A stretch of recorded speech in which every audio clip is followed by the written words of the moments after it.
Hey, what's going on, everybody? Thank you all for joining me at this time. My name is Shavi Zane, and I'm coming on to have a discussion with you all in regards to a dream that I had last night. Now, in this dream, I was actually in a building. I was like a spirit observing the interactions at that time. And so there were lots and lots of people who were running for their lives. Okay. They were afraid because it wasn't even that many people that was attacking them. It was like two or three who had come in with these huge machetes. And I witnessed a couple of people getting fingers chopped off and just various scenarios that were very gory. Okay. But everybody was in fear.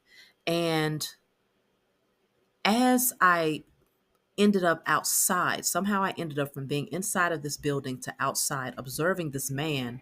He had long locks in his hair and he was walking down the sidewalk, and this woman pulled up on him in her car. She got out of her car. She had a machete as well. So she walked up to him and she pulled him by his locks. She pulled his hair. So he stood up very tall, very confidently, very courageously and boldly, and he pulled her hair back. He said some choice words to her, and all I know is he turned around, walked away while she was still standing there holding the machete in her hand, walked away without a flinch, didn't even care to look back because he was not afraid of her. And I just watched him walk off into a distance, and then I woke up. So I feel that this message, specifically for the chosen, is indicating that when we were in a sleep state, many of us operated from fear. And this is why a small group of people was able to overtake the entire world, right? Because there were more people in fear than there was people who understood their power and strength. But the main thing is that the chosen have now awakened to understand the amount of power and strength that we possess. And so, because of this, that one man was able to walk out of that situation feeling very strong, very bold. And he was the one out of many who said, I am free. I established that I am free. And there's no one here that can tell me otherwise. Even if they come with their so called weapons, he understood the power and strength that he possessed. And he did not have a weapon to fight her back with well, he didn't have a physical weapon. The weapon that he possessed was a spiritual weapon. He understood who he was in that dream. He understood the power that he possessed. He understood the connection that he has to the Most High and his spiritual team. And the woman who came to try and intimidate him, who did possess a weapon, she also understood the power that he possessed. And so she recognized her place in his presence. And so I feel that what this is showing us as the chosen is that people who used to work up against you are now realizing that you are far from fearful. You do not fear them because you understand who you are on a spiritual level. Like you're not asleep to this anymore. You all have been out there doing declarations. You have been calling out that the highest form of righteous judgment will be established upon the heads of all of your enemies, known and unknown, those who wronged you, those who purposely and maliciously tried to use and abuse you, or to block you from your destiny, or to prevent you from having happiness, peace, good health. Those who tried to prevent you from receiving your birthright and your sovereignty, you have been putting in the work. And it has not gone in vain. It has been so powerful that it's to the point now where people know automatically, don't mess with that one over there. They know who able to manifest many of these things into fruition. Some of them are sitting back watching you in hopes that you will fail. Many of them have. Many of them did spell work, dark magic, rituals against you in hopes that you would always stay down, that you would never rise into your divinity and receive what is divinely yours. But that's their bad because they didn't realize the type of spiritual team that you work with. They had no idea that in spite of their efforts, you would still get to the destination because it was divinely written. It was written in the stars before you even got here that you would come into this awakening here in the age of Aquarius, and that you would come into remembrance of who you are and what your assignment is. And as a result of you staying the course and staying committed to the process of healing, you would receive a great abundance, a great harvest. And see, this is one of those things where you don't have to, it's not about ego for the chosen. You don't have to do anything to make yourself known.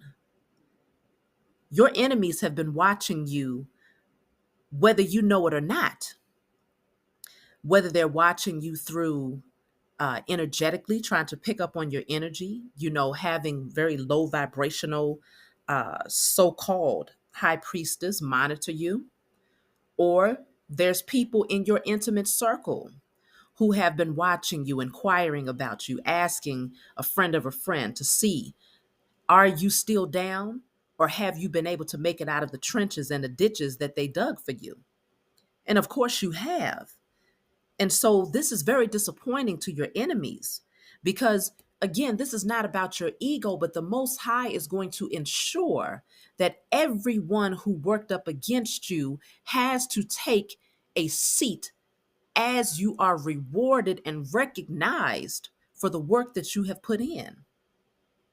They have to see this.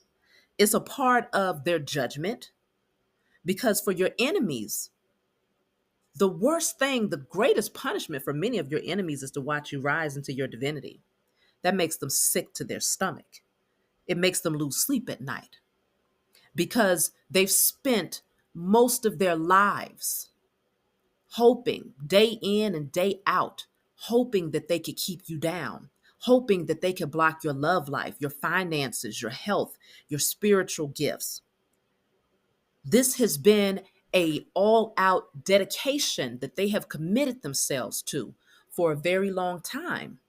And so it's very important that you recognize that this is far greater than yourself. And I'm sure many of you know this. This is bigger than you. This is the Most High Mother and Father showing those out there, your enemies who don't believe that there's a higher source, that there is, in fact, a higher source. This is the Most High Mother and Father claiming you and letting people know that one right there is my child. Touch not my anointed one. You will not hold them back from their destiny. You have no authority in their lives. But see, the Most High just needed you to take your authority back first and to come into remembrance of, okay, you know you're a chosen seed. You know you're a child of the Most High. You know you got a strong spiritual team that's backing you. So all you had to do is step into your spiritual authority. And the moment that you started putting that out there into the ethers, out into the universe, and establishing that you are the co-creator of your life and that your birthright is to have happiness, peace of mind, good health, an overflow of financial wealth, good people around you. You establish that you receive what is divinely yours, and you know without a shadow of a doubt that you will receive it. That's when the Most High begins to really show your enemies what this thing is all about. Because you have a divine spark that only can come from a higher source.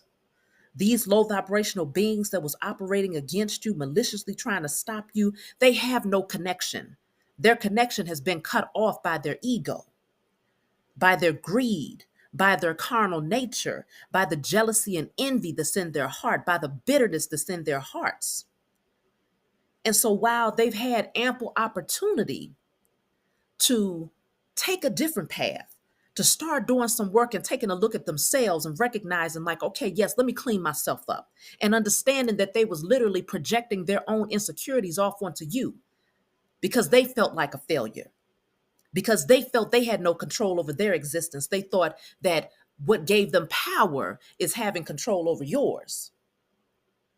But they had no idea who they were messing with until you stood up. And you didn't have to do a whole lot because, see, these low vibrational beings, when we're talking about the energy of alchemy, the chosen seed All we got to do is speak to the wind. All we got to do is sun gaze. All we got to do is plant our feet in Mother Earth. Write some declarations, light some candles, work with the elements. All we have to do is give thanks, give praise, stay in gratitude, have high vibrational thoughts, maintain our internal peace, and we receive everything that is divinely ours.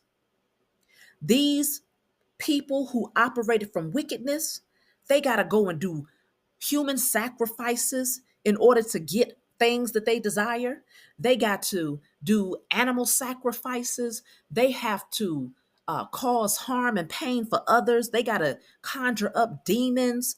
I mean, it's all types of foolish and, foolery that they have to involve themselves in just to get a little taste of material things that still does not bring them happiness. And this is why they're so bitter, because many of them was able to obtain what some might deem the finer things in life on a low vibrational scale, right? They might have gotten a little bit of money from conjuring up some stuff. They might have gotten some material things so that they could be flashy, but they was never able to obtain what is invaluable, which is inner peace, wisdom, knowledge, understanding, true spiritual gifts. These are things that they could never obtain. Money could not buy that for them. But what really messed them up is that when they was sending those daggers your way and trying to block your income and trying to ensure that you never rose to your divinity and always had, you try to open up this door is closed, that door is closed, you run into all these blockages. What really messed them up is that you were still smiling, thriving, looking better than ever, still in gratitude, still having a beautiful heart, still this charitable giver, still giving others words of encouragement, still giving praise and thanks to the Most High Mother and Father. In spite of not having those material things, you were still rising higher than them because you had those things that they could not buy. There was not one demon they could conjure up in order to obtain that spark and that light that only you could get from that divine connection to the Most High Mother and Father. You showed them something about who you are. And so now that you have the material harvest that's coming in to match the emotional and spiritual abundance that you already possess, oh, they're angry now. Oh, they are livid. Okay, they are sick to their stomachs because now you have that balance. But not only that, but you know how powerful you are, and they know. They better not come nowhere near you. They better not try to send out another spell, another ritual, another seance. They better not try to conjure up not another demon, because even the demons know not to stand up to you.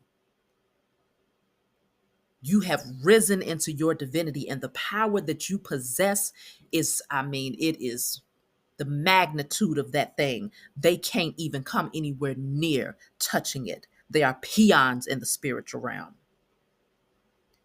So now they have to face that fact and accept it. Their judgment is now here. And so they lose all of those things that they spent all of that time trying to convince the world that they had.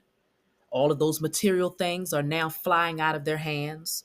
All of the clout, all of the so-called power, all of the so-called recognition and the authority that they thought they had, all of it is gone. Even the little bit of spiritual gifts that they may have possessed, because really it wasn't gifts. What they had was a little knowledge of the occult, and they used it and perverted it to work against you. All of it is gone. No protection whatsoever. The demons they conjured up now want payback, and they're going to get it from them.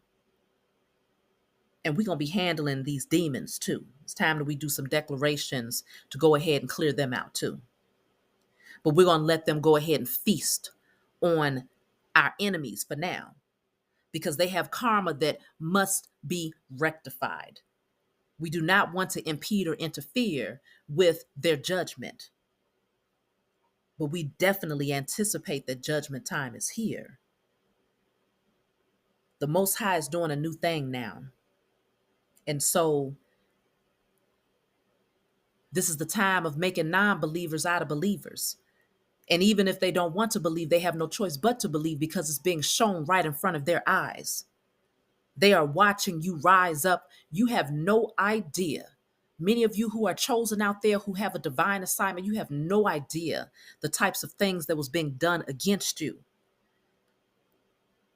But the Most High made sure that you was protected 24 hours, 7 days a week. The little things that did hit you, it was only to awaken you, to strengthen you, to put that pressure on you, to put that pressure on your chest, on the heart chakra, so that you can awaken again and remember, like, okay, now I remember why I'm here. Now I know the power that I possess. Now I know the creativity that I possess. Now I understand my purpose. You needed to go through those trials and tribulations, and it's a good time to give thanks for both. Give thanks for the tribulations. Give thanks for the overflow of blessings that is currently manifesting in your life. Give thanks that your enemies now have to give homage to the source. Many of them are too bitter to even say a prayer to the Most High or to even ask the Most High for forgiveness. But at the end of the day, that's between them and the Most High. Because trust and believe, just as you are being risen up, recognized, and rewarded, they too, your enemy also receives their reward. And it's not a good one. So this is a beautiful time right now. Because, again, in my dream, it showed that there was so many people who was just caught up in fear. Fear is the most crippling energy there is. And what really amazed me while watching that play out in my dream state was it was droves and droves of people up against 2 or 3 with machetes, and they wasn't even fighting back. They were hiding under beds and under tables and anywhere they can find. They were hiding. This was 2 or 3 people against dozens. They could have very easily taken those enemies out, but fear stopped them. And so instead, they watched each other go through the pain and the trauma that these wicked beings was bringing on them in this dream. But that one man, which represents the energy of the chosen, he said, no, I am free. So he wasn't even in the building. He was outside walking like nothing was going on because he understood the power that he possessed. And he made sure that he stood in that energy, that he stood on his 10 toes. That's what the chosen are being called to do. In the face of your enemies, you look them dead in their eyes and you let them know, I'm not the one to be played with. Stand down. You don't have to do much to fight these peons back because they're small and minuscule in the spiritual realm. They have no power, no authority. And the little that they did have in the underworld is now gone. They've lost their positions there too because they could not carry out the one assignment that they had, which was to take you out of here and to ensure that you never came into remembrance of who you are and your assignment here.